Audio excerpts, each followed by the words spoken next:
ભક્તો રાધે રાધે, જય શ્રી કૃષ્ણ।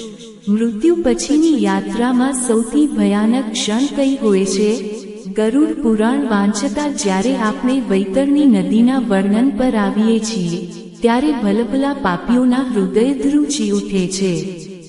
ભગવાન વિષ્ણુએ પક્ષીરાજ ગરુડને જણાવ્યું હતું કે યમલોકના માર્ગમાં એક એવી નદી છે જેને પાર કરવી દરેક આત્મા માટે અનિવાર્ય છે, પણ આ નદી સામાન્ય પાણીની નથી। આજે આપણે જાણીશું કે વૈતરણી નદી કેવી દેખાય છે, કયા પાપીઓને તે ડૂબાડે છે અને કયા પુણ્યશાળી લોકોને તેમાંથી મુક્તિ મળે છે। ગરુડ પુરાણ મુજબ વૈતરણી નદી 86,000 યોજન વિસ્તારમાં ફેલાયેલી છે। આ નદીમાં પાણીને બદલે ગરમ લોહી, પરુ, હાડકાં અને માંસ વહે છે। નદીના કિનારે ભયાનક પક્ષીઓ અને જીવજંતુઓ હોય છે જે આત્માને કરડે છે। જ્યારે કોઈ પાપી આત્મા આ નદીના કિનારે પહોંચે છે ત્યારે તે નદી ઉકળવા લાગે છે અને તેમાંથી ભયાનક અવાજો આવે છે। જે લોકોએ આખી જિંદગી માત્ર જૂઠું બોલ્યું છે, બીજાની નિંદા કરી છે અને નિર્દોષોને હેરાન કર્યા છે, તેમને યમદૂતો પકડીને આ નદીના વહેણમાં નાખી દે છે। આત્મા ત્યાં લાખો વર્ષો સુધી ડૂબતી તરતી યાતનાઓ ભોગવે છે। પણ ભક્તો, ભગવાન કૃપાળુ છે, તેમણે આ ભયાનક નદીમાંથી બચવાનો માર્ગ પણ બતાવ્યો છે।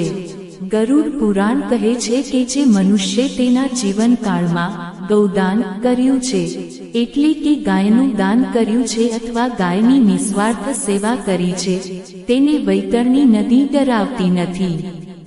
જ્યારે પુણ્યશાળી આત્મા નદીના કિનારે પહોંચે છે ત્યારે એક દિવ્ય નૌકા નાવડી ત્યાં પ્રગટ થાય છે।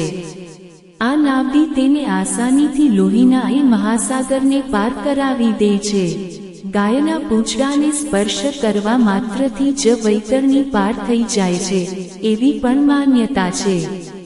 આ ઉપરાંત જે લોકોએ પૃથ્વી પર જળાશયો બંધાવ્યા છે, વૃક્ષો વાવ્યા છે અને અન્નદાન કર્યું છે, તેમના માટે આ માર્ગ સરળ બની જાય છે।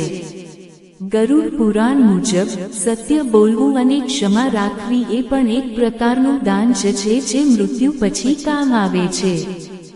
જો તમે જીવતા જીવ કોઈ અબોલ પશુની સેવા કરી છે કે પક્ષીઓને પાણી પીવડાવ્યું છે તો તે પુણ્યની શક્તિ વૈતરણી નદીના તાપને શાંત કરી દે છે। આ માહિતી આપણને એ શીખવે છે કે આપણું જીવન માત્ર ખાવા પીવા માટે નથી, પણ પરોપકાર માટે છે।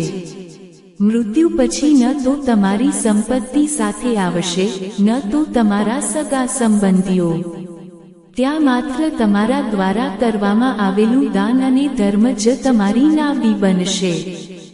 જો આપણે અત્યારથી જ જાગૃત થઈએ અને આપણા કર્મોને શુદ્ધ કરીએ તો આપણે આ ભયાનક માર્ગો પરથી પસાર થવાની જરૂર નહીં રહે અને સીધા ભગવાનના પરમ ધામમાં પ્રવેશ કરી શકીશું। તમારા ગામમાં કે પરિવારમાં શું કોઈએ ગૌદાન કરવાની પરંપરા નિભાવી છે? શું તમને ગરુડ પુરાણની આ વાતોમાં વિશ્વાસ છે? કોમેન્ટમાં તમારા વિચારો જરૂર લખજો। આ વિડીયોને વધુમાં વધુ શેર કરજો જેથી લોકો પાપના રસ્તેથી પાછા વળે અને પુણ્યના માર્ગે ચાલે। કોમેન્ટમાં ભક્તિપૂર્વક જય ગૌમાતા અને જય શ્રી હરિ જરૂર લખજો। ચેનલને સબસ્ક્રાઇબ કરવાનું ભૂલતા નહીં જેથી ગરુડ પુરાણ અને આધ્યાત્મિક જ્ઞાનના આવા જ અન્ય રહસ્યો તમને મળતા રહે। ઈશ્વર તમને સત્કર્મ કરવાની શક્તિ આપે। રાધે રાધે, જય શ્રી કૃષ્ણ।